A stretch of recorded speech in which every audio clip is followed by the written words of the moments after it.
Bismillahirrahmanirrahim. Assalamualaikum warahmatullahi wabarakatuh. Alhamdulillahilladzi nahmaduhu wa nasta'inuhu wa nastaghfiruh. Wa na'udzu billahi min syururi anfusina wa min sayyiati a'malina. Man yahdihillahu fala mudilla lahu wa man yudlilhu fala hadiyalah.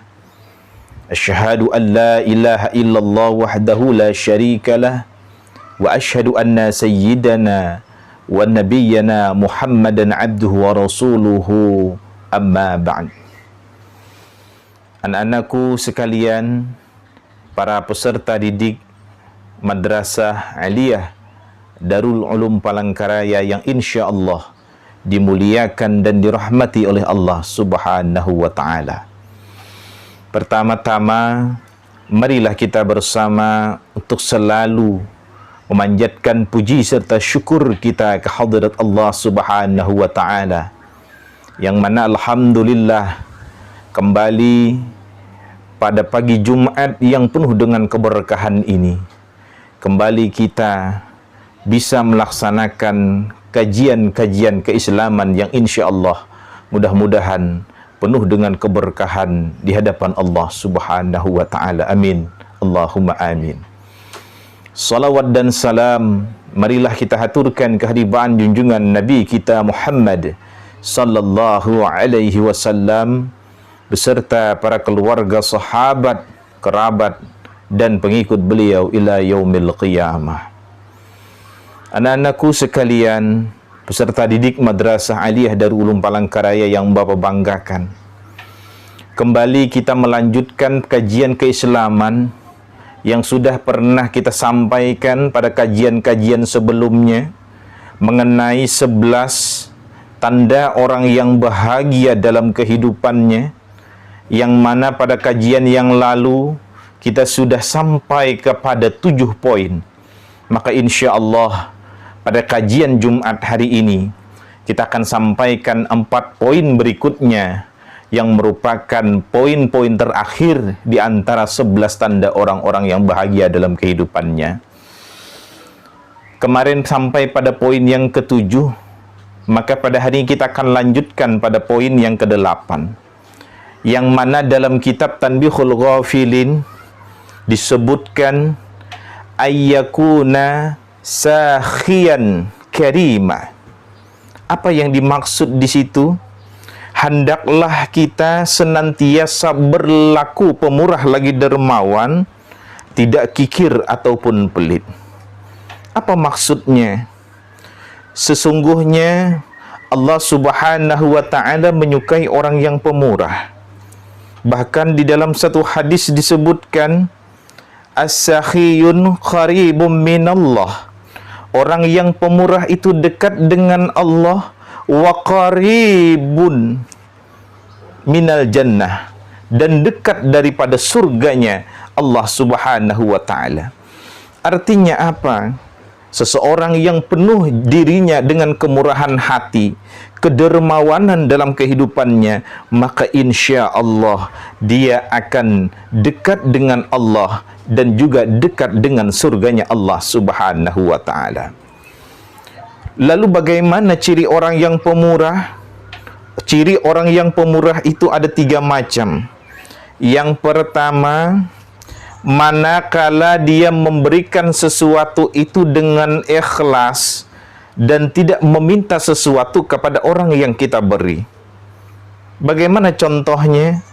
Misalnya kalian ketika berada di sekolah, lalu ada kawan yang mungkin kalian beri dengan uang, lalu ketika memberi itu ada sesuatu keinginan yang kamu inginkan kepada orang itu, maka di sini bukan dikatakan bahwa kita punya jiwa pemurah. Lalu bagaimana yang dikatakan pemurah adalah orang yang ikhlas tanpa meminta, tanpa mengharap imbalan daripada orang lain. Disitulah ciri pemurah yang pertama. Karena apa? Dia hanya mengharap daripada ridha Allah Subhanahu wa ta'ala. Kemudian yang kedua, Manakala ada orang yang punya keinginan sekali dalam kehidupannya, tapi dia tidak mampu untuk melakukannya, maka kita yang punya kelebihan daripada harta kita berikan. Itulah ciri orang yang pemurah dalam kehidupannya. Ambil contoh kecil, misalnya kita punya tetangga yang sedang sakit dalam kehidupannya. Dia adalah diselimuti dengan kemiskinan yang luar biasa. Kemudian orang tersebut ngomong dengan kita, saya sedang sakit, saya tak mampu untuk membelikan obat. Lalu tersentuh hati kita mendengar kalimat itu, kita punya kelebihan daripada harta, lalu kita berikan, maka disinilah ciri orang yang betul-betul pemurah, mengharap daripada ridha Allah Subhanahu wa ta'ala. Lalu kemudian ciri yang ketiga apa? Ketika kita memberikan sesuatu, itu harus pada tempat yang layak, kepada orang yang layak, dan memang orang itu betul dan tepat sasaran. Disinilah betul-betul kita memberikannya dengan ikhlas karena Allah Subhanahu wa ta'ala. Lalu bagaimana ketika kita memberikan kepada orang yang bukan pada sasaran? Contoh, ketika kita melihat iba dengan seseorang, dengan tampilannya yang mungkin terlihat susah, lalu kita berikan dia uang, tapi setelah kita berikan uang, dia gunakan untuk kemaksiatan, dia gunakan untuk meminum khamar, dia gunakan untuk berjudi, maka di sini adalah bukan takaran kita sebagai orang yang pemurah. Apalagi kita tahu dengan latar belakang orang tersebut. Artinya apa? Ketika kita hendak pemurah, dermawan kepada orang, lihat bagaimana orang itu. Apakah ketika kita memberikan punya manfaat yang bagus terhadap orang itu, atau justru malah mendatangkan mudarat? Inilah sesungguhnya kalau kita pengen bahagia dalam kehidupan, jadikanlah diri kita sebagai orang yang pemurah dalam kehidupan. Janganlah kita dalam kehidupan ini senantiasa pelit, kikir, bakhil. Karena sesungguhnya harta yang kita kikirkan itu di dunia, maka nanti pada alam akhirat akan membawa malapetaka. Karena apa? Harta tersebut akan dililitkan pada leher kita. Karena apa? Kekikiran yang kita lakukan semasa kita hidup di dunia. Nah, anak-anakku sekalian yang Bapak banggakan, yang insya Allah dirahmati dan dimuliakan Allah Subhanahu wa ta'ala. Kemudian yang ke-9 adalah tanda atau ciri orang yang bahagia adalah ayyakuna rahiman bi khalqillahi ta'ala. Orang yang dalam kehidupannya santun, orang yang selalu menyayangi kepada makhluk Allah Subhanahu wa ta'ala. Siapa makhluk Allah? Yang disebut makhluk Allah bukan hanya manusia, tapi makhluk yang lain. Tapi yang paling penting bagaimana santunnya kita, penyayangnya kita lebih-lebih kepada manusia. Ambil contohlah dengan orang tua. Karena apa? Baktinya kita dengan orang tua, santunnya kita dengan orang tua, penyayangnya kita dengan orang tua, maka semua itu akan mendatangkan daripada ridha Allah Subhanahu wa ta'ala. Karena apa? Rasulullah sallallahu alaihi wasallam pernah mengatakan, ridallahu fi ridal walidaini wa sukhtullahu fi sukhtil walidain. Apa kata Rasulullah? Ridhanya Allah terletak pada keridhaan kedua orang tua. Murkanya Allah terletak pada kemurkaan daripada kedua orang tua. Lalu apa makna hadis ini? Kita kaitkan dengan tanda yang dimaksud, bahwa sesungguhnya kecintaan kita kepada makhluk Allah, kepada sesama manusia, itu yang paling penting adalah bagaimana kita santun menyayangi kepada kedua orang tua kita. Karena orang tua kita yang melahirkan, karena orang tua ibu yang mengandung, kemudian orang tua yang memberikan pendidikan, orang tua yang menafkahi dalam kehidupan, maka sudah sepantasnya lah kalau kita pengen bahagia dalam hidup, berikan mereka kasih sayang yang bagus, berikan mereka kasih sayang yang luar biasa, supaya apa? Kita pun mendapat rahmat daripada Allah Subhanahu wa ta'ala. Sekarang ini mohon maaf anak-anakku sekalian, terkadang banyak anak yang durhaka dengan orang tuanya. Bahkan sekarang juga banyak anak yang tidak memuliakan daripada orang tua. Tapi ketika ketemu dengan orang di luar sana, luar biasa dia muliakan. Ambil contohlah dia ketemu seseorang yang mungkin lebih tua dari dia muliakan dengan mencium tangan orang tersebut. Tapi tak kala ketemu dengan orang tua sendiri, mohon maaf, jangankan untuk bersalaman, mencium tangan orang tua pun dia merasa jijik. Inilah sesungguhnya orang yang tidak punya rasa sayang kepada makhluk Allah, yakni pada kedua orang tuanya. Kenapa kita contohkan kedua orang tua? Karena kalau kita sudah cinta dengan orang tua kita, maka insya Allah dengan makhluk yang lain pun kita akan senantiasa mencintai kepada mereka. Karena kata Rasulullah sallallahu alaihi wasallam, la yu'minu ahadukum hatta yuhibbu li akhihi ma yuhibbu li nafsihi. Apa kata Rasulullah? Tidaklah sempurna daripada iman seseorang sebelum dia mencintai saudaranya, mencintai daripada apa yang dia cintai juga terhadap diri mereka sendiri. Jelas di sini Rasulullah sallallahu alaihi wasallam mengatakan, tidak sempurnanya iman kita sebelum kita mencintai saudara. Siapa yang dimaksud saudara di sini adalah orang-orang yang dekat dengan kita, bukan hanya keluarga kita, tetapi orang-orang yang ada di sekitar kita. Oleh karena itu anak-anakku sekalian yang Bapak banggakan, yang insya Allah dirahmati oleh Allah Subhanahu wa Ta'ala, bergaullah dengan saling menyayangi, bergaullah dengan perilaku yang santun kepada siapapun, maka insya Allah kita akan mendapatkan kebahagiaan daripada Allah Subhanahu wa Ta'ala. Ini adalah tanda yang ke-9. Kemudian yang ke-10 adalah ayyakuna nafi'an lil khalqi. Hendaknya kita menjadikan diri kita ini bermanfaat untuk orang lain. Karena dalam kehidupan kita ini sesungguhnya anak-anakku sekalian, banyak orang yang tidak punya manfaat di dalam kehidupan. Mengapa demikian? Karena apa? Di dalam kehidupannya, di dunia ini, tidak ada satu daripada perilaku yang dia lakukan sesungguhnya pengen mendatangkan daripada manfaat. Justru banyak mudarat yang dia lakukan. Bahkan Allah Subhanahu wa Ta'ala itu menginginkan setiap manusia itu punya manfaat di dalam kehidupannya. Maka ketika kita menjadi manfaat buat orang lain, disitulah sesungguhnya derajat kita akan diangkat oleh Allah Subhanahu wa Ta'ala.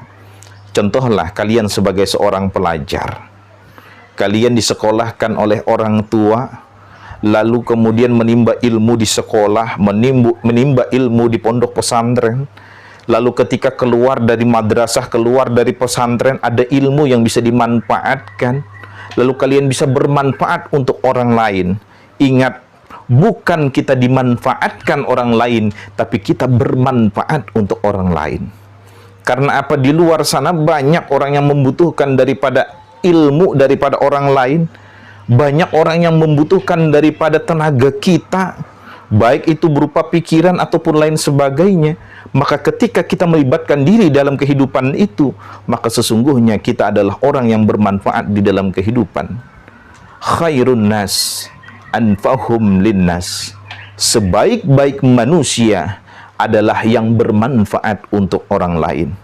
Percuma kita kalau hidup tidak punya manfaat. Percuma kalau kita hidup hanya jadi benalu saja dalam kehidupan.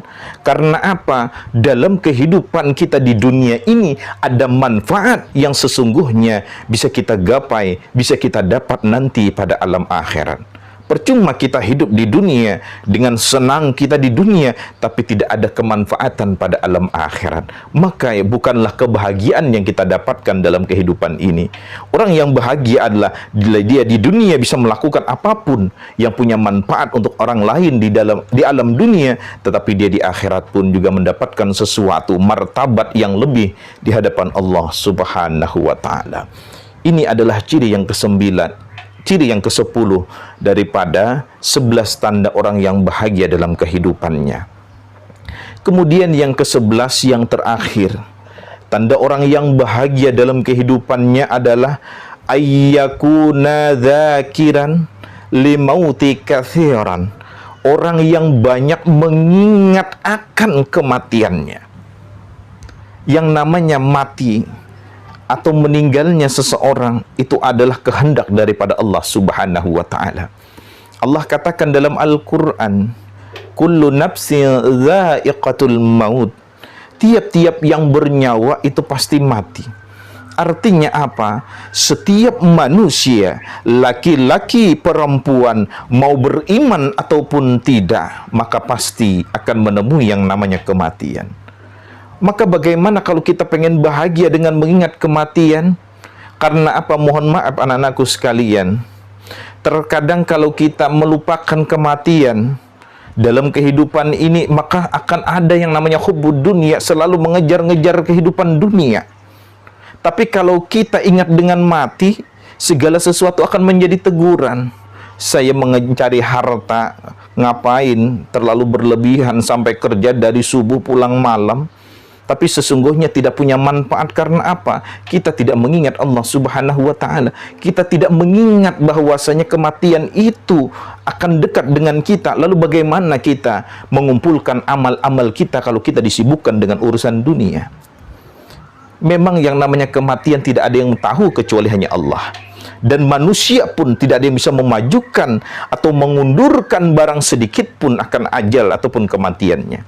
Karena kata Allah, walikulli ummatin ajal, fa idza jaa ajalhum la yastakhiruna sa'atan wa la yastaqdimun.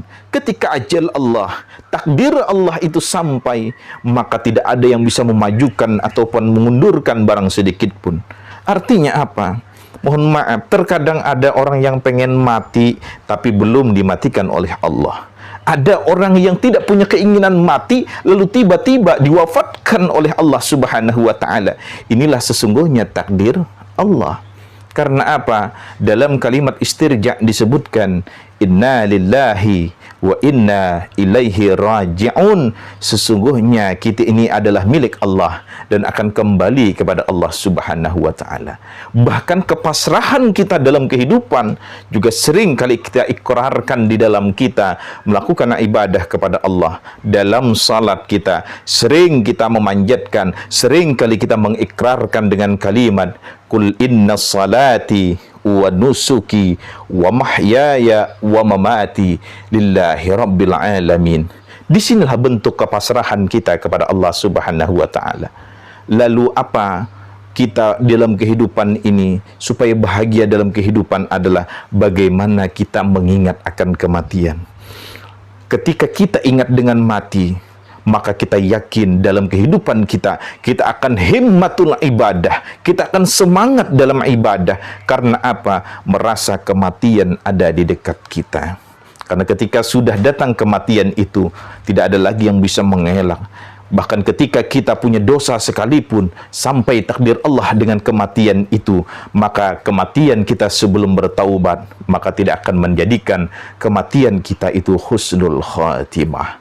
Maka anak-anakku sekalian yang insya Allah dimuliakan Allah, mari kita amalkan daripada isi dalam kitab Tanbihul Ghafilin ini. Dengan 11 tanda ini, insya Allah kita akan mendapatkan kebahagiaan bukan hanya pada alam dunia, tetapi juga bahagia pada alam akhirat. Mudah-mudahan kajian kita setiap Jumat ini senantiasa membawa manfaat untuk kita semua, lebih-lebih menjadikan ibrah, pembelajaran untuk kita semakin mendekatkan diri kepada Allah Subhanahu wa taala. Anak-anakku sekalian yang Bapak banggakan, yang insya Allah dirahmati Allah Subhanahu wa taala, inilah yang dapat saya sampaikan pada kajian Jumat kita hari ini. Mudah-mudahan Allah Subhanahu wa taala menurunkan daripada rahmatnya kepada kita semua dan memberikan keberkahan pada sisa umur-umur kita di dunia ini. Dan kita berharap kepada Allah, tak kala nanti kematian menghampiri kita, kita berharap kepada Allah mati kita dalam keadaan beriman, dalam keadaan kita ibadah kepada Allah, dalam husnul khatimah. Demikian yang dapat Bapak sampaikan. Mudah-mudahan apa yang saya sampaikan pada kesempatan ini bermanfaat untuk kita semua. Kalau itu benar adalah datangnya dari Allah Subhanahu wa taala, dan kalau itu salah maka dari lisan saya sendiri. Hadanallah wa iyyakum ajma'in. Billahi taufiq wal hidayah wal ridha wal inayah. Wassalamualaikum warahmatullahi wabarakatuh.